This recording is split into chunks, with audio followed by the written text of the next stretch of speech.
Hello. Uh, let's do some cooking, I guess. Not that this channel is especially about that, but... Well, it's been a while since I've cooked. Because of the pandemic. I feel like probably that's true for a lot of people. That, what with not going outside being a good idea, or going outside not being a good idea, more specifically, it's been a lot of ordering out. And it certainly has been for us, like, just a lot of ordering out. And it's like, getting pretty unhealthy. And so I decided, let's order one of those meal kit things, like your Blue Apron stuff. Like, not specifically Blue Apron, but things of that nature. Of which there is one that's relatively cheap. So I ordered that, like a one-time thing just to test it. And now that it arrived, I figured, I don't know, I've been wanting to do a vlog. So why not combine the two? So it's a butternut squash and fish thing baked in the oven. So I got the oven going. I have cracked the butternut squash in two, and I'm getting rid of the seeds currently because such is what the instructions tell me that I must. There we go. Empty butternut squash. And the seeds I'm keeping, because they'll be really good snacks for the rats later on. They will appreciate that. But yeah, it's been a lot of ordering out. I haven't cooked anything in ages. And I've never been a great cook either. Like, I got some dish, I can do some like pan-seared chicken with vegetables, and like, I can make vegetables in the oven. Like, I've always had some dishes I could do that were like reasonably good and healthy. But I've never been good at cooking. Largely because I've been poor. Well, not poor. I've never been poor. Middle class, but I've been broke. Let's call it what it is. Broke, rather. Because I've never really had the disposable money to be experimental in the kitchen. So it's been a lot of pasta for me. Pasta and chicken and, you know, ground beef. Like the very, very basic shit that's very easy to cook and not very complicated and pretty cheap. So, you know, what else do you want me to do? Oh, you want me to slice them? Cool. It's been mostly that, a lot, and that's fine. But I am, like, past my 30s, like the 30-year mark now. And I feel like probably it's time that I learned to, you know, cook for real. Like, more than just the stuff that got me through university. So that's what I decided to do.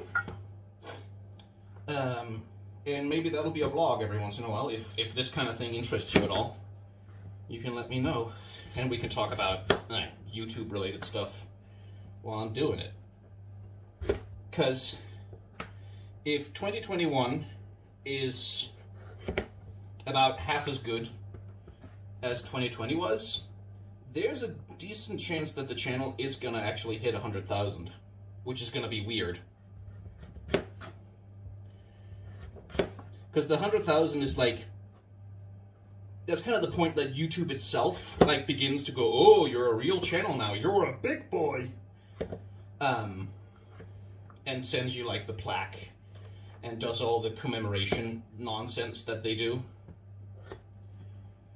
So that's been kind of on my mind a little bit, because like, as many people, I've got a bit of imposter syndrome. Like a bit of that little voice in your brain that tells you that, oh, you're not really good at this. You've just been lucky. You've just been lucky. And it's all gonna come crashing down all of a sudden. Even as the subscriber numbers have grown and people keep telling me that they enjoy my content, which I should probably believe them when they say that.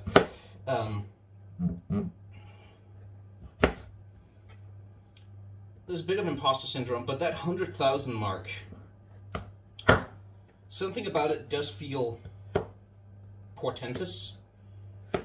It does kind of feel like, not that that'll be like like, not that what I've done won't be legitimate until I have the 100,000 plaque or whatever, or not that the number is really significant, really. But it is one of those, like, arbitrary milestones that we have that doesn't matter at all, and yet it kind of matters a little bit, you know? Like, it, in my head, for some reason, it feels like the one that, like... It feels like the one when I'm safe. Like, that feels like the...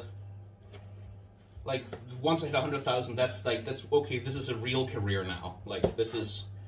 That's the point where I'll be able to... You know, like maybe start having savings and stuff, which I don't really have right now. Like, because the channel has been growing and the Patreon has been doing better and better, I have felt I've been much less broke. I felt more financially secure than I have pretty much ever in my life, really.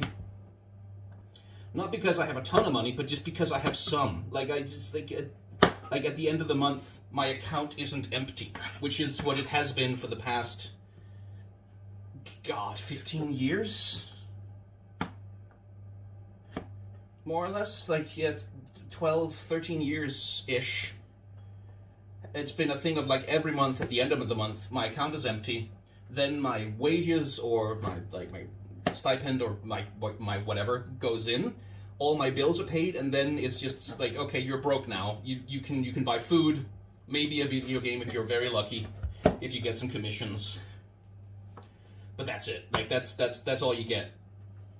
And if you get the balance wrong, if you spend a little bit too much, well, have fun eating ramen and pasta, because you're not going to be able to afford anything else. You might have to go without, like, 3 meals a day for a while. And that, recently, like in recent months, that doesn't happen anymore. Like, I'll roll over to the next cycle, you know, the next month, and I will still have money. Not a lot, but just like, hey, if you want a pizza, you could have one. Which is a weird feeling for me, like, to be able to afford a pizza just because if I want one, and not, like, because for the past 10 years, like, buying pizza has been a thing that, like an extravagant decadence, essentially. Like, it's been a thing I do for, like, if I'm fucking tired, and I don't want to do shit, and I'm depressed, and, like, it's like, and I'll say fuck it and order a pizza, and then I'll pay the price when that empties out my bank account more than it should, and all of a sudden I'm gonna have some, like, really lean days. Like, it was sort of a thing that I would occasionally do and then regret because it cost me too much. And now, like, for the past several months of the pandemic, it's been a thing that I've been able to do too much of without there being hell to pay for it. And it's a weird feeling. Like, it's a weird feeling to suddenly have a bit of security like that. Because I've never had that. And it almost feels like not wrong, but it almost feels like I'm getting away with something, you know?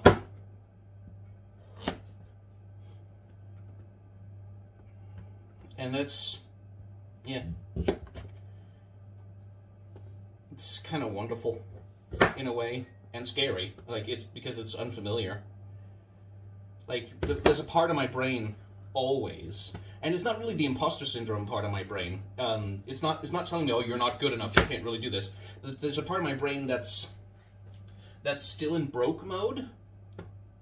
That still has that alarm system in place that tells you, no, you can't do that. You can't spend money on that. Like, because you don't have. If you do that, then, like, even though I make bad financial decisions and stuff, there's always been that voice in my head going, no, don't do that. Like, danger, Will Robinson, danger,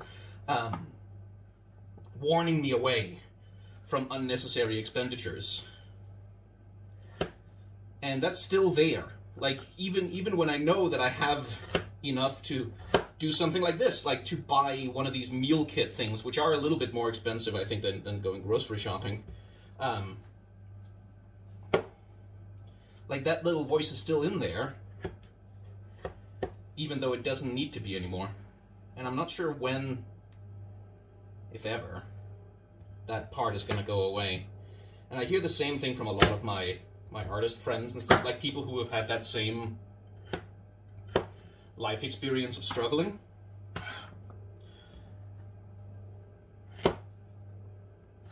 That like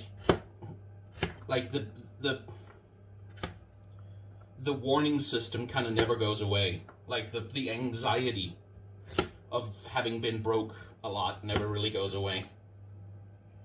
So that sucks. I'll let you know if it changes. But yeah, I want to eat a little healthier. I want to eat a little bit more varied. Like, because like, even besides the ordering out a little bit too much thing that the pandemic does, I've also just been noticing that, like, my diet is boring. Like, it's not varied, and that's unhealthy and blah blah, but it's not really so much for my health so much as it's just my diet is boring. Like, I've eaten the same things a lot. And I like them. They're nice. They're good things. They are things which I enjoy.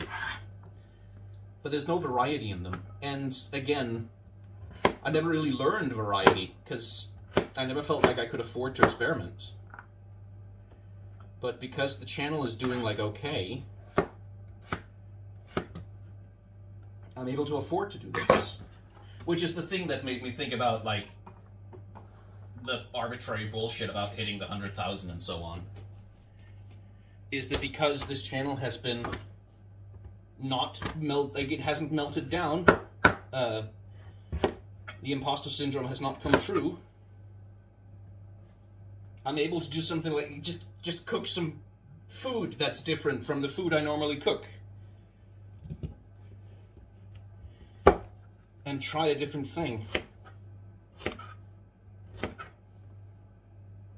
And I guess what I'm getting at is that I'm really grateful for that. That I get to fucking stand here slicing up a butternut squash. Haven't done that before. Well, I've had butternut squash before. It's not a new thing to me, but I've never had to prepare one. So that's new. I get to have a new experience because of you guys. And that's pretty cool. And also because I put a lot of work into my YouTube channel and making it good and stuff, I should be careful, because like there are times when like YouTubers who get very grateful will sort of lean into this, oh, it's all because of you guys are like the only reason why I'm able to do anything, and that's I don't think that's dishonest or disingenuous. Like, I think, because I know I definitely feel that way. Like, I definitely feel, holy shit, like if I didn't have my subscribers I'd be fucked. That feeling is there, but it's also not true. Like I did put some work into some videos. Like, I did help. Like, people didn't show up for nothing. They showed up because I said, hey, I'm doing some work here. Do you want to see the work that I'm doing? And they said, yeah, okay. And then I said, hey, well, if you like the work, I'd appreciate a donation for it. And people said, yes, we like the work.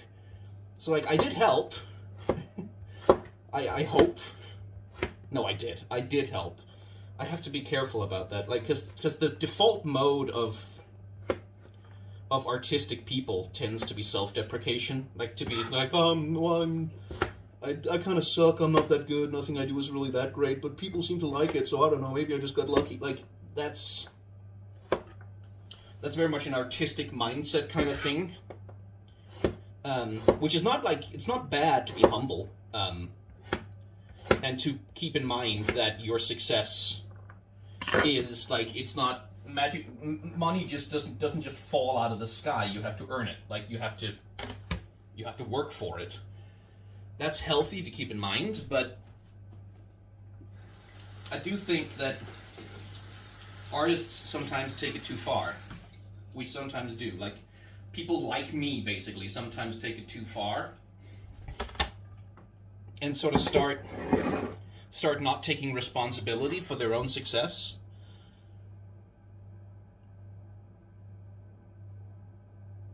Let's see.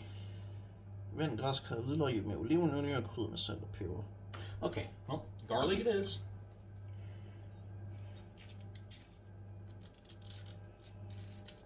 Like there is a tendency to abdicate the responsibility for our own success, and the things that we do well. And what I know for myself, I won't speak for anyone else, but what I know for myself is that can actually make you feel like no matter how, like, it can make it impossible for you to feel that you have ever succeeded at anything. Like when you're very stuck in that mindset of like, my work isn't actually good, I just got lucky. Then even if you actually like put in a crap ton of work and like you make something that you're kind of proud of and people show up and there's success, and by every objective metric you have done a good thing and you have succeeded, then if you have that constant self-deprecation, that constant I just got lucky thing, you won't feel the success. Like even when you do the right things, like when you put in hard work and you grind and you toil and you like self-improve and you're critical and you're humble before like your own limitations, even when you do everything right, even when you like pull yourself up by your bootstraps or whatever the fuck the capitalists like to say, you won't feel that you have any success because in your head you never become worthy of it. And so I have to be careful about, because that language is still very much in my vocabulary. That's still very much part of how I talk and think sometimes about myself. That's like, I mean, I just make mediocre videos, you know, like I don't really make very good videos, but you know, I guess nothing better to do or whatever. That's a part of how I think about myself sometimes. And I should not do that. First of all, because it's wrong. I put work into those videos, like, and especially stuff like Boss Designs of Bloodborne. I am proud of it. Like, I know that I do a lot of work on that shit. I know that I do. And like, I try at the very least. Like, I put an effort into making content that, you know, that is valuable in the sense of oh man. Oh, these garlic cloves smell brilliant. Damn. I put work into it. Like I make an effort to, when I do a League of Legends video or whatever, like even when it's like a reaction video or animation breakdown, like I try to provide information that's valuable and interesting and like that adds something to people's lives.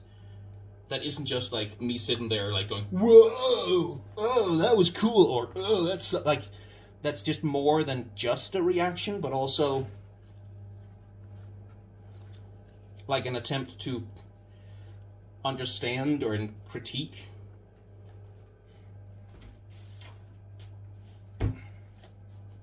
Which is not to say that like I think reaction channels are worthless or anything. They're not. Like, I watch reaction channels. They're delightful. Dinka is delightful, and she's more than a reaction channel, obviously. But it's because I know that I wouldn't feel that I could really add. Like, I can't simp as hard as Dinka does. And like plenty of reaction channels, like they specialize specifically in like in providing the social experience.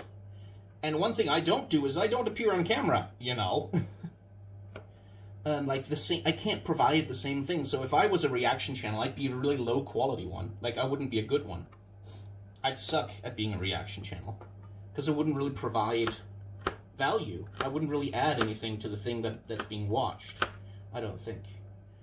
And that's not self-deprecation. That's because like I haven't put in the work. Like I haven't learned how to be that kind of entertainer.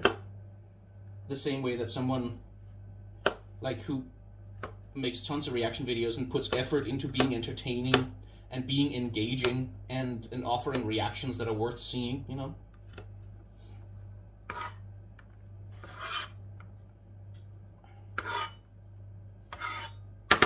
So for me, it's like I try to add value in other ways. Let's see, what do I need? I need my face not to show up on camera. No free face reveal for you.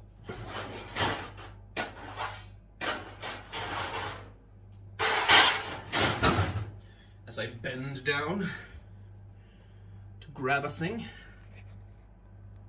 Whoop.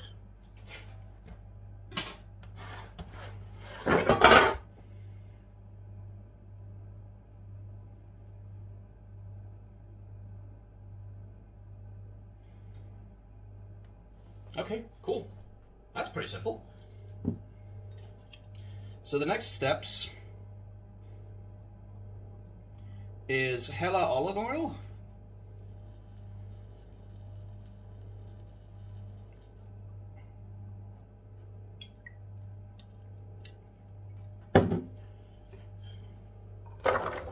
Butternut squash.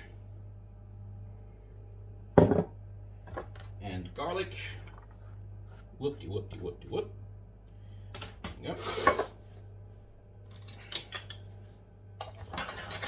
Give that a good mix with some olive oil. Ostensibly, that's all it takes. Cool by me.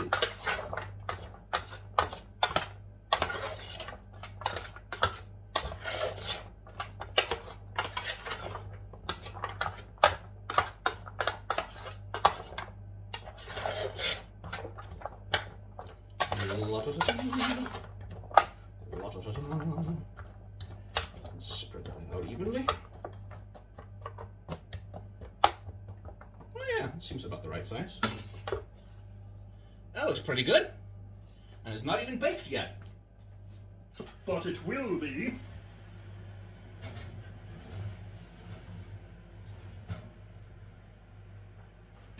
There. 15 to 20 minutes of that thing doing its thing in the oven. And in the meantime, I guess I prepare the fish. Now, the one thing about this meal I'm cooking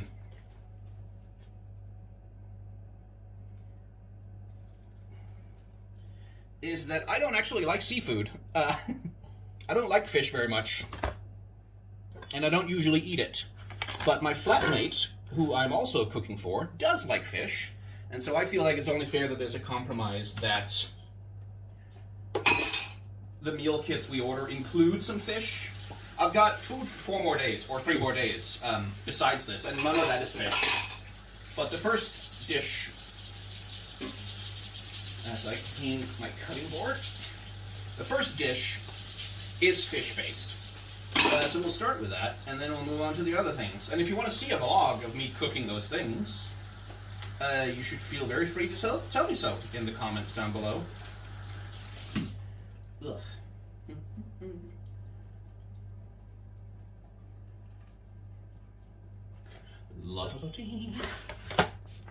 Alright, fish. What am I supposed to do with you? Oh, I forgot something actually. I'm a fool.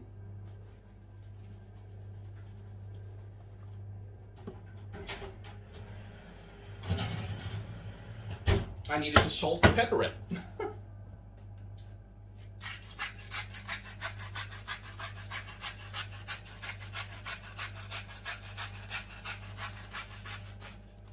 There.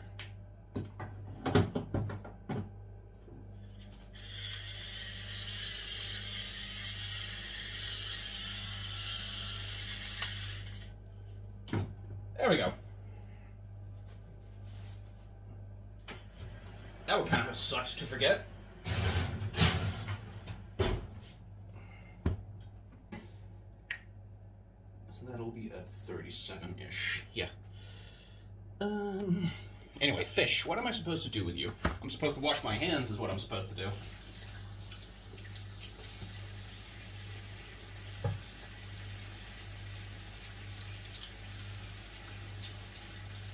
That's one thing my mom never let me forget, is like every time you go from preparing one thing to another thing, especially if it's like meat and vegetables or whatever, you wash your hands every time.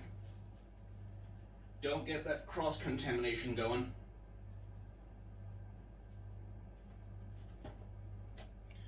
Alright, fishy fish. I'm supposed to... Yeah.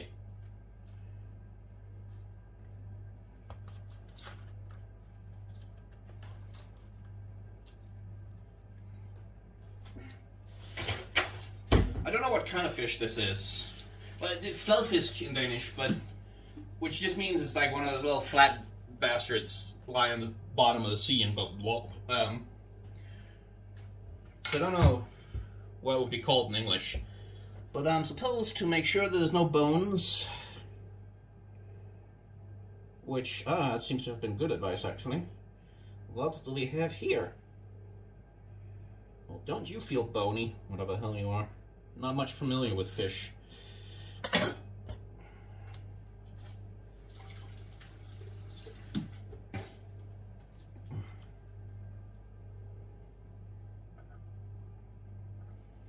If there's any chefs watching, I do apologize for this entire thing.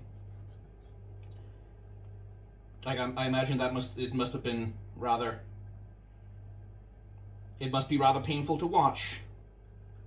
If you're watching, Oscar, don't want any lip from you.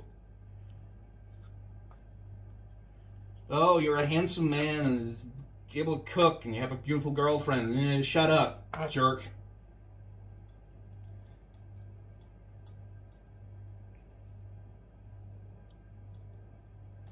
I don't know what that is, but it feels like it'd be unpleasant to chew on. Is that like just bone ridge? Okay, listen.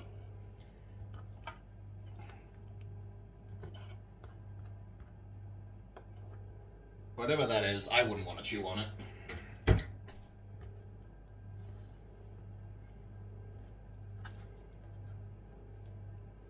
And we're good, I think. Right then. And then I'm supposed to salt you.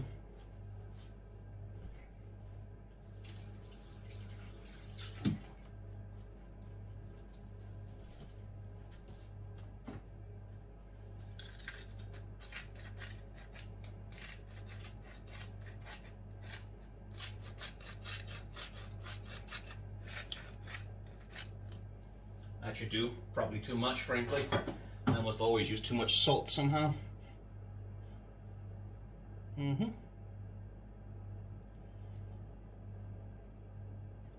Cool, so that just needs to wait for that to be done. Sweet. Which means I need another cutting board for the other thing.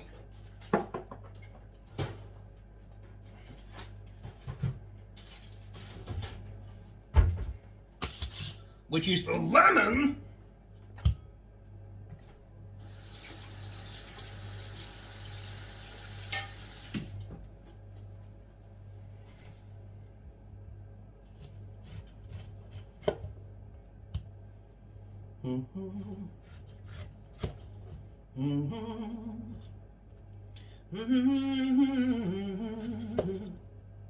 Which is supposed to be cut into these little slices.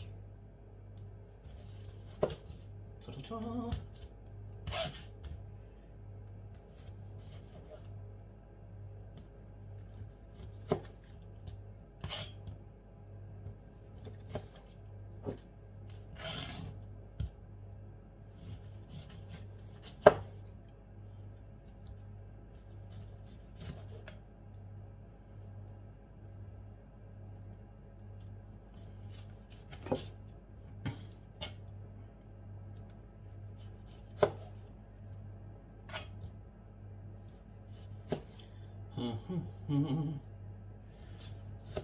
Cut you into a little bit. It seems like a lot of lemon for that little fish, but fair enough if the recipe says so.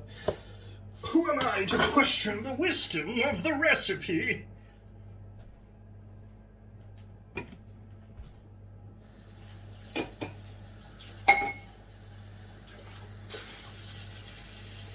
Its divinely ordained words teach the mortals how best to serve the culinary gods. Go down there, please. Thank you. And then, need to chop this stuff, whatever it is. It smells pretty good.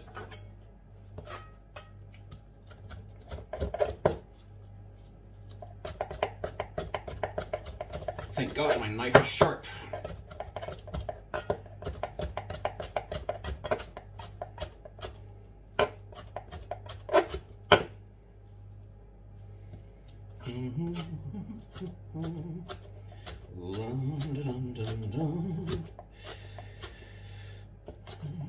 Farewell to all the earthly remains, no burdens No further debts to be paid.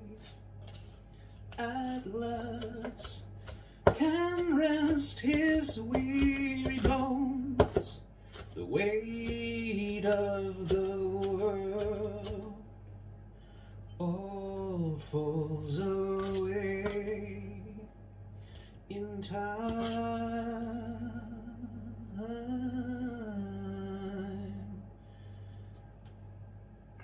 Goodbye to all the plans that we made. No contract, I'm free to do as I may. No hunger, no sleep except to dream. My old and worn, safe from all harm.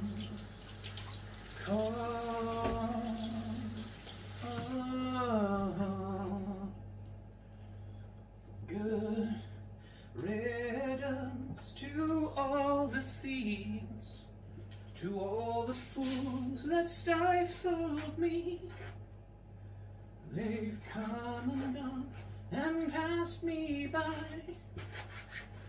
Good riddance to all. Get in there.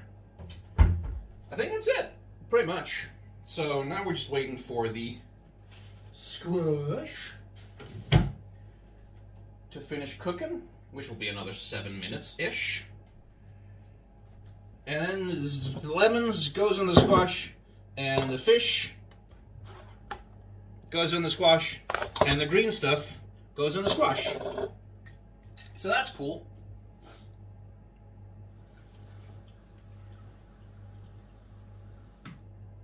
In the meantime,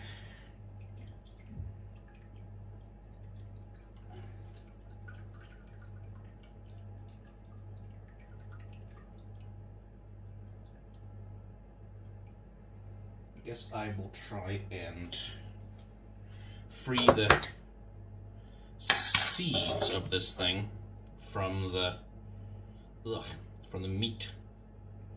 There we go. Or the flesh of the thing. And then we can go give them to the rats, who will enjoy them greatly.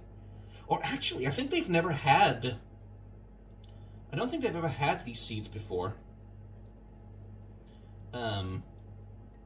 So they'll probably at first they'll be very disconcerted by them, because rats are neophobes, which is to say that they're afraid of anything new, especially when it comes to food. And it's a survival mechanism that they've developed probably because of humans.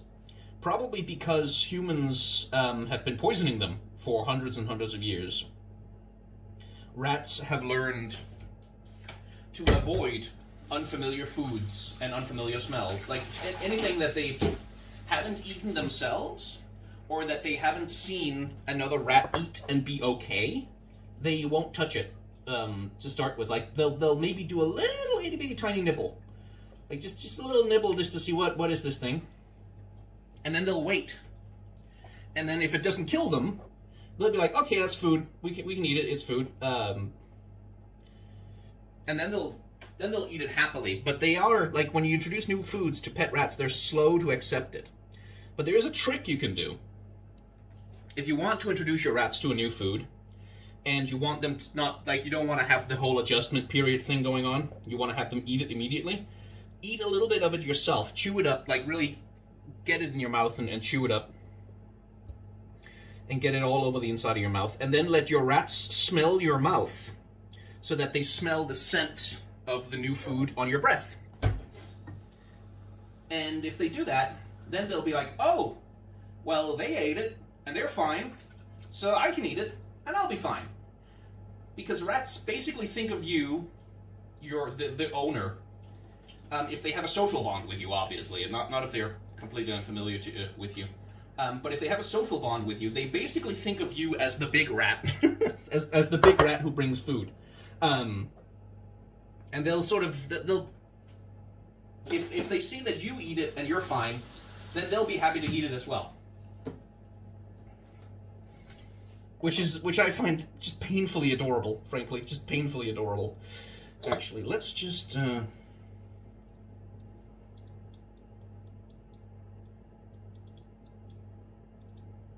Okay, so these things are not for... Okay, so I squeeze those over the thing, and then... Okay, cool. Let me just do a thing. Because I still need to clean those seeds up a little bit more.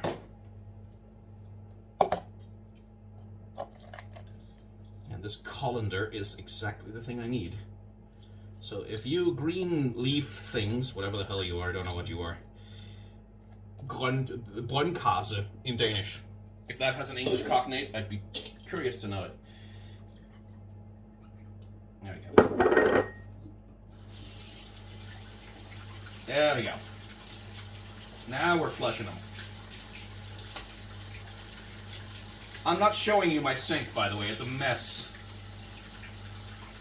Haven't done the dishes for a couple of days.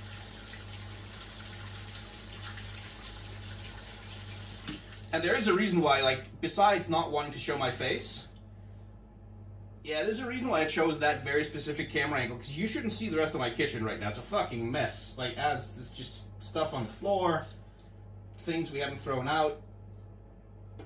The kitchen has kind of ended up as a secondary storage space for a bit. Because we've been ordering, like, we've had to order stuff online, so apartment is fucking full of boxes and shit. Ugh. Very annoying. Let me just free my phone from the thing. Whoop! There we go. And let's go give a little snack to the ratlings. Hey, Amethyst. How are you, baby? Hi, baby. Hi, baby. I have something for you. Hmm? Do you want? Ow, not my finger. Little shit. Oh. Oh, we could be convinced. Oh, we could be convinced. How about you two idiots? Hi. Oh, did I just wake you up? Are you still tired?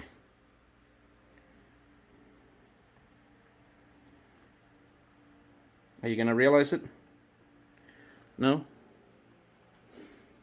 Get over here. You're the nippiest one of them all. Not my thumb. It's not food.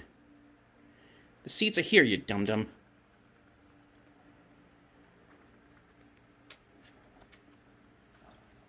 There you go. Oh. Oh, what is? Yeah, what's that? Haven't had those before. But we're willing to try. Ow! Damn it, you little... She's very eager about food, and she has bad eyesight. So sometimes she gets my frickin' thumb instead. You little shit. You little bastard. There you go. Oh, careful. And as you can see, she has a big lump. It's about the size of a chicken egg now. I think I've shown it on the vlog before. It's not hurting her. It's just inconvenient for her.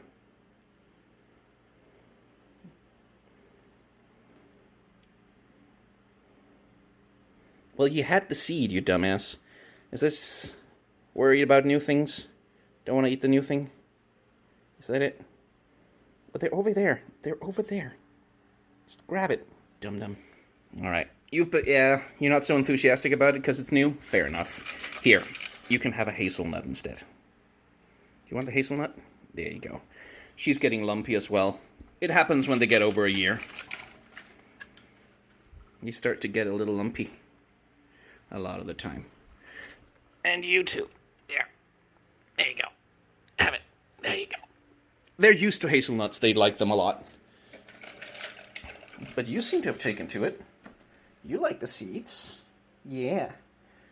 And once they're all dry, I'm sure, like, once they realize, okay, I ate the seed and everything's fine, they will want more. Do we want a hazelnut? Oh, we do. We do want the hazelnut. Hazelnut is good. Oh, nom, nom, nom, nom. Anyway, I'll post a picture at the end of this vlog of how the meal turns out. So I hope you've enjoyed cooking with me.